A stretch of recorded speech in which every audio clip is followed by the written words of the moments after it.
ಸಾಕಷ್ಟು ಜನರಿಗೆ ಈ ಮಿಡ್ ನೈಟ್ ಕ್ರೇವಿಂಗ್ಸ್ ಇರುತ್ತೆ.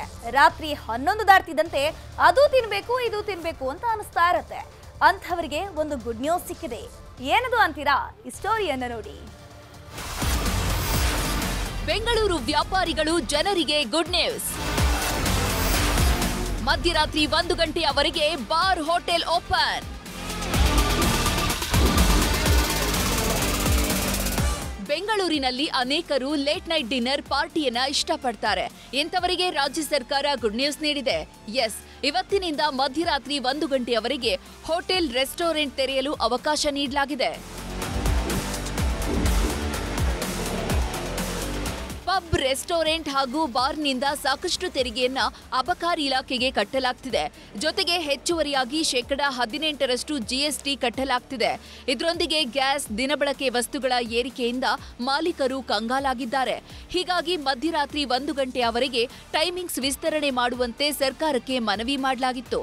ಹೋಟೆಲ್ ಅಸೋಸಿಯೇಷನ್ ಮನವಿಯನ್ನ ಪುರಸ್ಕರಿಸಿ ಮಧ್ಯರಾತ್ರಿ 1 ಗಂಟೆಯವರೆಗೆ ರಾಜ್ಯ ಸರ್ಕಾರ ಅವಕಾಶ ನೀಡಿದೆ.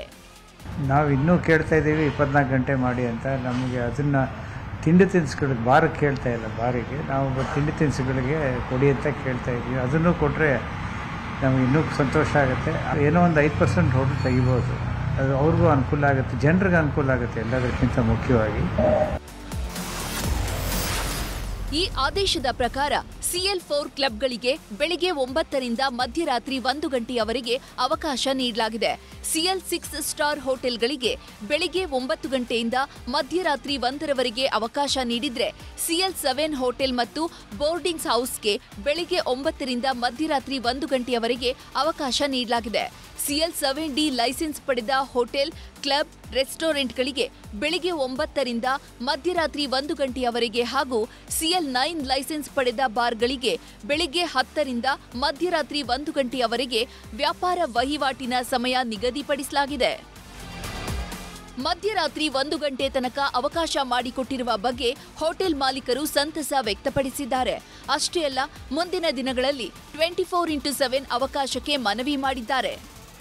ಬೆಂಗಳೂರು ನಗರದಲ್ಲಿ ಈ ಬಾರು, ಪಬ್ಬು ಬಿಟ್ಟು ಬಾಕಿ ರೆಸ್ಟೋರೆಂಟ್ಸ್ಗೆಲ್ಲ 1 ಗಂಟೆವರೆಗೂ ಟೈಮ್ ಮುಂಚಿಂದ ಇತ್ತು. ಅದ್ರ ಜೊತೆಗೆ ಈಗ ಬಾರ್ ಆ್ಯಂಡ್ ಪಬ್ಬು ಆ್ಯಡ್ ಮಾಡಿದ್ದಾರೆ. ತುಂಬ ಒಂದು 4-5 ವರ್ಷದಿಂದ 24 ಗಂಟೆ ಕೊಡಿ ಅಂತ ಹೇಳಿ, ಪರ್ಮಿಷನ್ ಕೊಡಿ ಅಂತ ಹೇಳಿ ಕೇಳಿದ್ವಿ. ಈಗ ಅದು ಕೂಡ ಚರ್ಚೆಯಲ್ಲಿ ಇದೆ.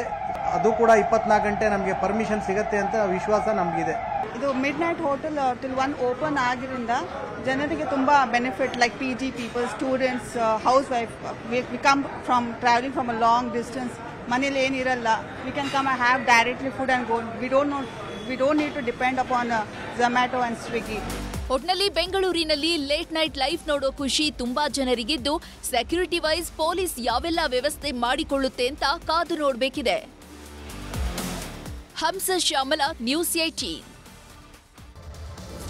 ಅವನು ಚಾಲಾಕಿಗಳಲ್ಲೇ ಚಾಲಾಕಿ ಆಸಾಮಿ. ಕಳ್ಳರು, ಸುಲಿಗೆಕೋರರು, ದರೋಡೆಕೋರರನ್ನ ಬಂಧಿಸಿ ಕಂಬಿ ಹಿಂದೆ ಹಾಕೋ ಪೊಲೀಸರನ್ನೇ ಸುಲಿಗೆ ಮಾಡ್ತಿದ್ದ. 10 ಠಾಣೆ ಪೊಲೀಸರ ನಿದ್ದೆಗೆಡಿಸಿದ ಆ ಖತರ್ನಾಕ್ ಖದೀಮ ಈಗ ಪೊಲೀಸರ ಅತಿಥಿಯಾಗಿದ್ದಾನೆ. ಪೊಲೀಸರನ್ನೇ ಸುಲಿಗೆ ಮಾಡುತ್ತಿದ್ದ ಖದೀಮ ಕಳ್ಳ, ಹಣ ಕೊಡ್ತೀವಿ ಅಂತ ಕರೆಸಿ ಬಲೆಗೆ ಬೀಳಿಸಿದ ಖಾಕಿ.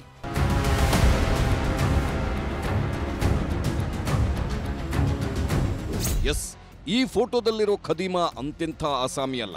ಕಳ್ಳಕಾಕರು, ಸುಲಿಗೆಕೋರರು, ದರೋಡೆ ಗ್ಯಾಂಗ್ಗಳನ್ನ ಬೆನ್ನತ್ತಿ ಬಂಧಿಸೋ ಪೊಲೀಸರ ಬಳಿಯೇ ಹಣ ಸುಲಿಗೆ ಮಾಡಿದ ಮಹಾನ್ ಚೋರ. ಅಂದಹಾಗೆ ಈ ಖತರ್ನಾಕ್ ಆಸಾಮಿಯ ಹೆಸರು ಸೈಯದ್ ಸರ್ಫರಾಜ್. ಶಿವಾಜಿನಗರ ಮೂಲದ ಈತ ನಿತ್ಯ ಒಂದಲ್ಲ ಒಂದು ವಿಚಾರಕ್ಕೆ ಪೊಲೀಸ್ ಠಾಣೆಗಳಿಗೆ ಭೇಟಿ ನೀಡುತ್ತಿದ್ದ. ಠಾಣೆಯಲ್ಲಿ ಪೊಲೀಸ್ ಅಧಿಕಾರಿ, ಸಿಬ್ಬಂದಿ ಜೊತೆ ಸಲುಗೆ ಬೆಳೆಸಿ ನಂತರ ತನ್ನ ಆಟ ಶುರು ಮಾಡುತ್ತಿದ್ದ.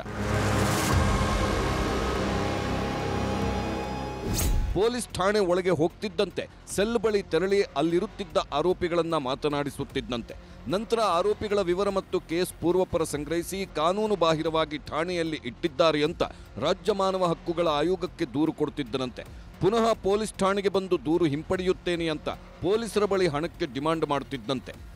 ನಮ್ಮ ಪೂರ್ವ ವಿಭಾಗದಲ್ಲಿ ಪದೇ ಪದೇ ಮಾನವ ಹಕ್ಕುಗಳ ಆಯೋಗದ ಅಧಿಕಾರಿಗಳು ಪದೇ ಪದೇ ಭೇಟಿ ಕೊಡ್ತಾರೆ. ಇಲ್ಲಿ ಯಾರೋ ಈ ರೀತಿ ಇದೇನೋ ಇರ್ಬೋದು ಅಂತ ಸ್ವಲ್ಪ ಇನ್ಫಾರ್ಮೇಷನ್ ತೆಗೆದಾಗ ನಮಗೆ ಗೊತ್ತಾಗುತ್ತೆ ಸೈಯದ್ ಸರ್ಫರೋಜ್ ಅನ್ನೋ ಒಬ್ಬ ವ್ಯಕ್ತಿ 35 ವರ್ಷದ ವ್ಯಕ್ತಿ, ಇದೇ ಎಬಿಚುಯಲ್ ಅಫೆಂಡರ್ ಇದ್ದು ಇವನು ಇದೇ ಕೆಲಸ ಮಾಡ್ಕೊಂಡಿದ್ದಾನೆ. ಇವನು MO ಏನು ಅಂದರೆ ಪ್ರತಿ ದಿವಸ ಬೆಳಗ್ಗೆ ಎದ್ದು ಪೊಲೀಸ್ ಠಾಣೆಗೆ ಭೇಟಿ ಕೊಡೋದು, ಅಲ್ಲಿ ಸುಮ್ಮನೆ ಆಫ್ ದ ರೆಕಾರ್ಡಲ್ಲಿ ಮಾಹಿತಿ ತೊಗೊಂಡು ಇವನೇ ಹೋಗಿ ಮಾನವ ಹಕ್ಕುಗಳ ಆಯೋಗದಲ್ಲಿ ಒಂದು ದೂರನ್ನು ದಾಖಲಿಸೋದು, ಈ ಥರ ಇಲ್ಲೀಗಲ್ ಕರ್ಕೊಂಡು ಬಂದಿದ್ದಾರೆ ಅಂತ. ಹೀಗೆ ಶಿವಾಜಿನಗರ ಠಾಣೆ ಇನ್ಸ್ಪೆಕ್ಟರ್ ನಾಗರಾಜ್ ಪ್ರಕರಣವೊಂದರಲ್ಲಿ ಆರೋಪಿಯನ್ನ ಕಸ್ಟಡಿಗೆ ಪಡೆದಿದ್ರು.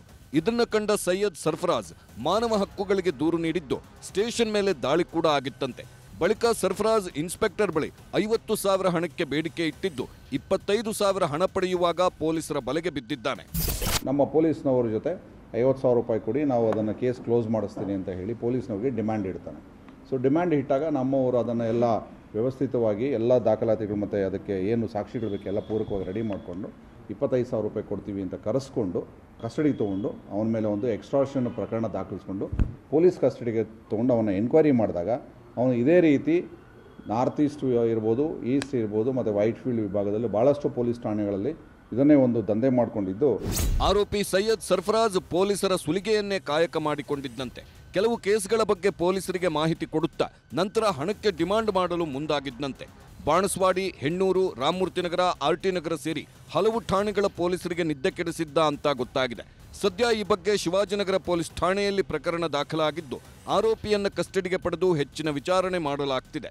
Muniraju, crime bureau, news 18 Bengaluru. ಕನ್ನಡಿಗರ ನೆಚ್ಚಿನ ನ್ಯೂಸ್ 18 ಕನ್ನಡ ಈಗ ವಾಟ್ಸ್ಆಪ್ನಲ್ಲೂ ಲಭ್ಯ. ಕರ್ನಾಟಕ, ದೇಶ ವಿದೇಶಗಳ 360 ಡಿಗ್ರಿ ಸುದ್ದಿಯ ವಿವರಗಳನ್ನ ನಿಮ್ಮ ಕೈ ಬೆಳುಗಳಲ್ಲೇ ಪಡಿಲಿಕ್ಕೆ ಈ QR ಕೋಡ್ ಅನ್ನ ಸ್ಕ್ಯಾನ್ ಮಾಡಿ, ನಮ್ಮ ಚಾನಲ್ ಫಾಲೋ ಮಾಡಿ, ನೋಟಿಫಿಕೇಶನ್ ಆನ್ ಮಾಡಿ.